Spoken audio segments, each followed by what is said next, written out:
Welcome back to the Fireside Lit Book Club, a quiet candlelit corner of the internet where we read slowly, think deeply, and speak authentically about our experiences. I'm Lindsay, and I invite you to join me by the fire as we explore the soul of a book, the beauty it reveals, the questions it asks, and the ways it helps us understand life, identity, and meaning just a little more clearly.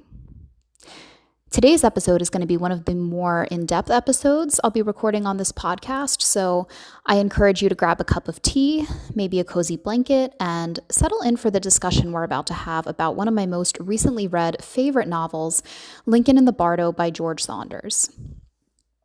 I came to this book several years after its publication, after hearing about it from one of my favorite booktubers, and although it is written against a historical backdrop that is not really my preference, namely the U.S. Civil War, I quickly realized a few chapters in that Lincoln in the Bardo is not really about the Civil War at all.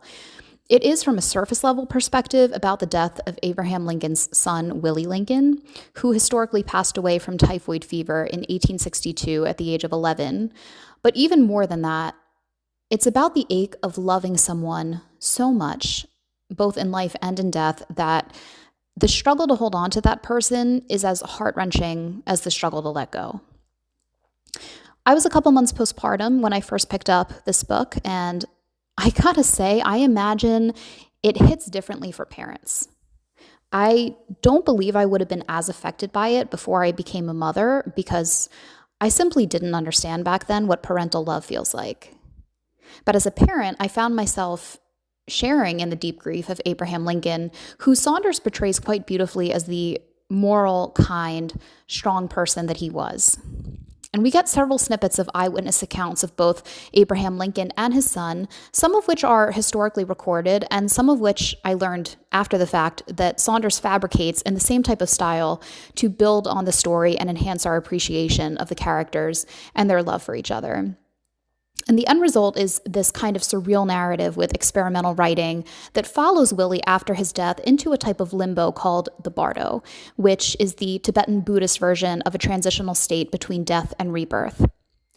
And even here, Willie and his father are constantly thinking of each other, reaching toward each other, in a way that renders them incapable of fully living or dying. They are, in a sense, both trapped in a type of limbo where moving forward in any direction is virtually impossible.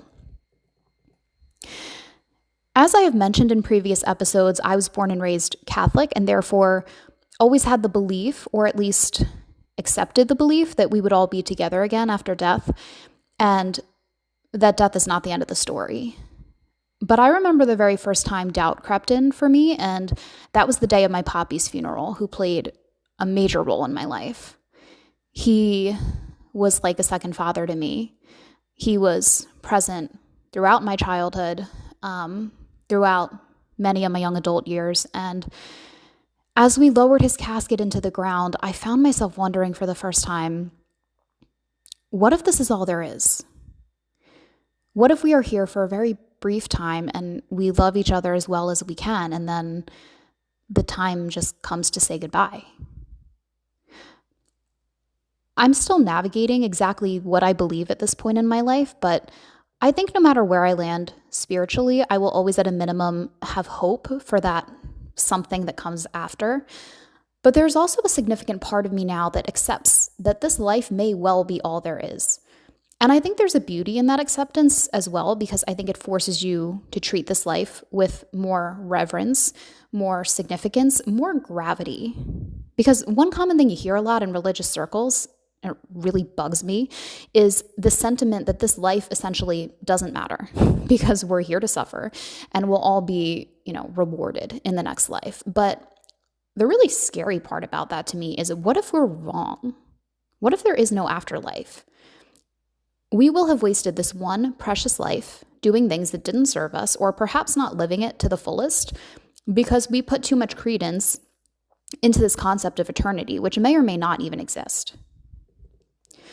Anyway, my point in sharing these personal thoughts is to join them to the existential questions posed in Lincoln in the Bardo. Willie and all of the characters who are essentially trapped in the Bardo aren't really certain of where they are or what comes next. Most of them convince themselves that they are merely sick and that once they heal, they will be reunited with their loved ones and restored to the fullness of life. And in fact, there's only one person in the Bardo, and that's the character of the Reverend Everly Thomas, who knows exactly what comes next and accepts his status as dead.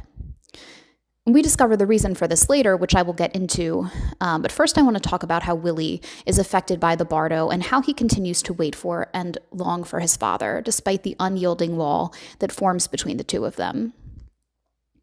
So because Willie is a child who doesn't really understand death, he has this unshakable hope that his father is going to rescue him. And I think that part of us, for those of us who are lucky enough to grow up with parents we're close to, is always kind of alive. You know, no matter how old we get, I think there's that part of us that in moments of distress or desperation, we're always reaching for mommy or for daddy. And I think that's really beautifully reflected in this novel.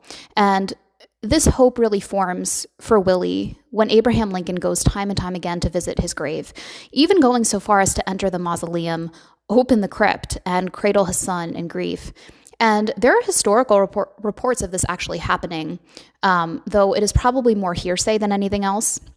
But we see Saunders running with this theme because the relaying of something so utterly moving and tragic gives the story the power to convey how love can transcend even the permanence of death.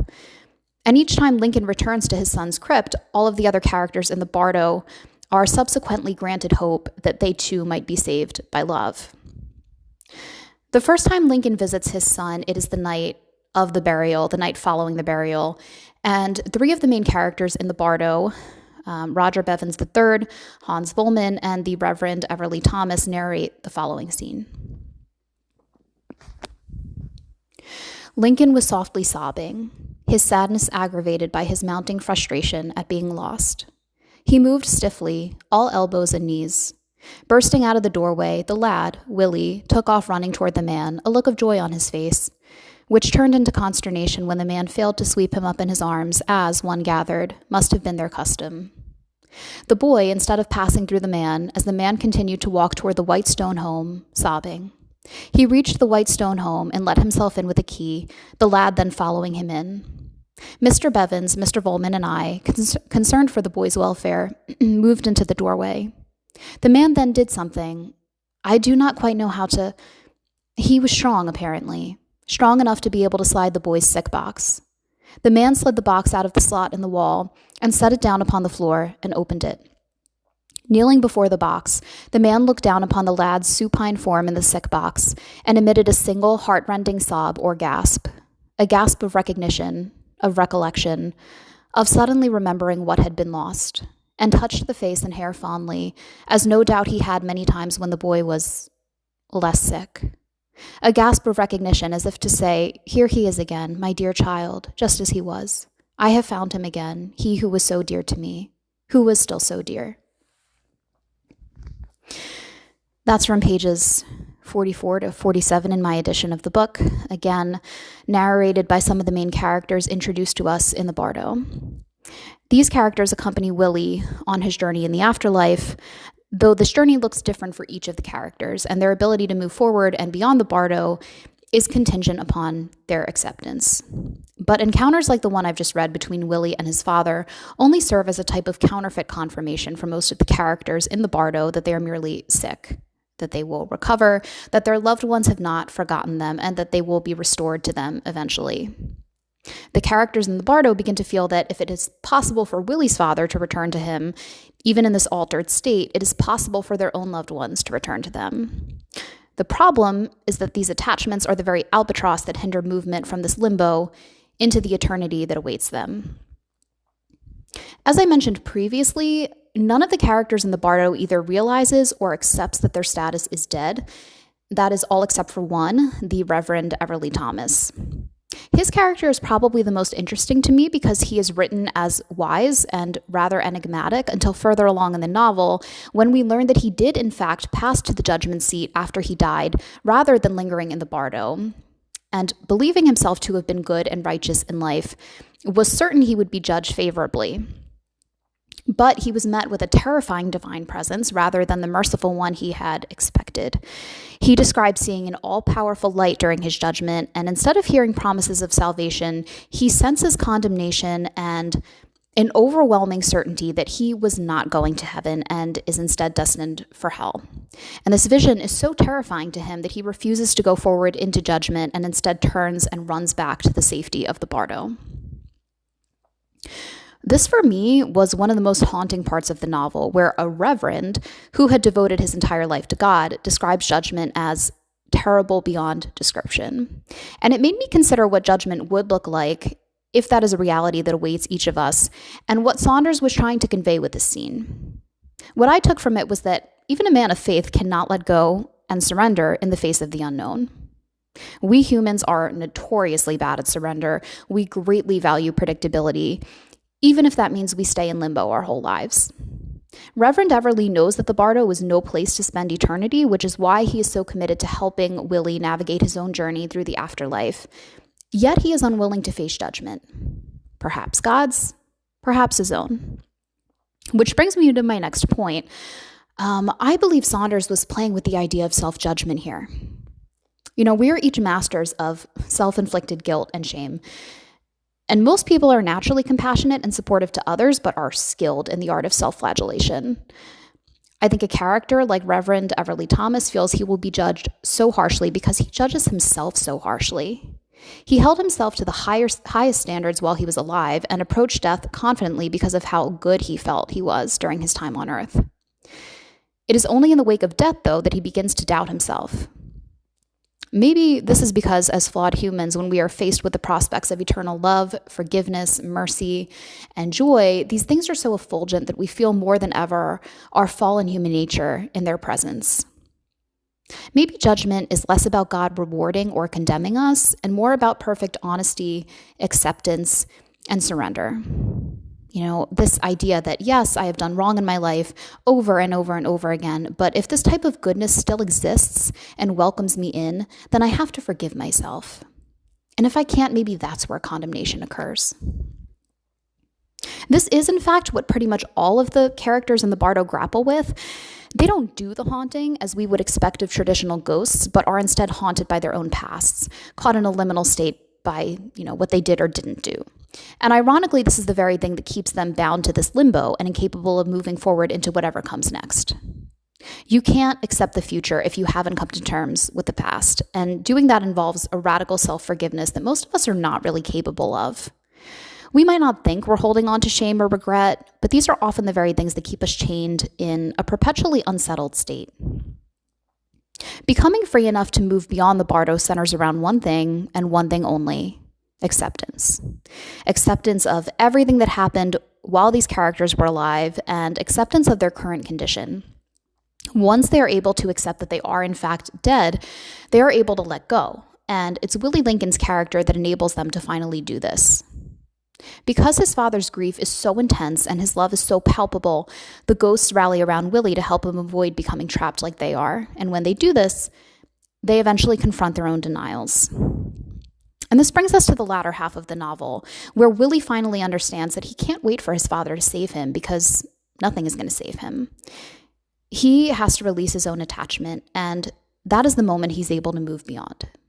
His departure then sparks a shift where the other spirits, including our other main characters, Roger Bevins III, Hans Wollman, are able to let go. And the novel ends with a sense of release and transition into the possibility of peace, which not every spirit achieves, but many do. One of the souls that does not find this peace is the Reverend Everly Thomas, which to me is one of the most tragic storylines of the novel, arguably almost more tragic than Willie's death. We have this man who is obviously a very good man by the way he interacts with Willie and the other ghosts in the cemetery, who cannot and will not exit the Bardo despite his earthly preaching of heaven because he can't bring himself to trust it. He can't bring himself to trust that if he allows himself to be judged, all will be well. He embodies the novel's tension between faith and doubt and hope and fear, which I think we all straddle to some extent, but the danger lies in falling so deeply into doubt and into fear that we are not able to trust or surrender.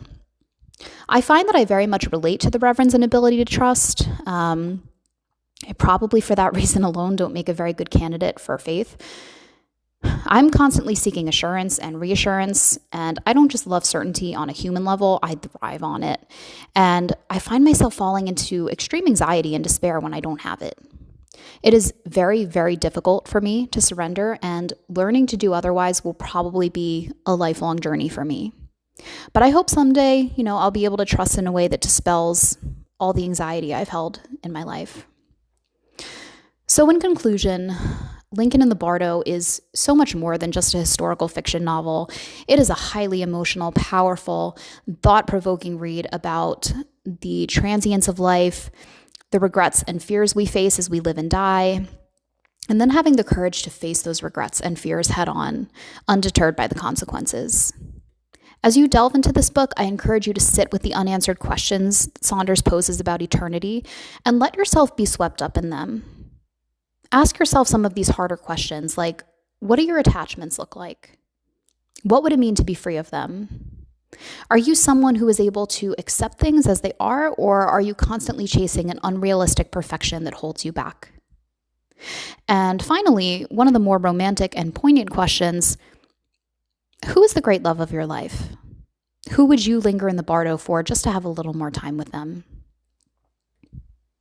Thank you for joining me by the fire as we explored this haunting, luminous novel.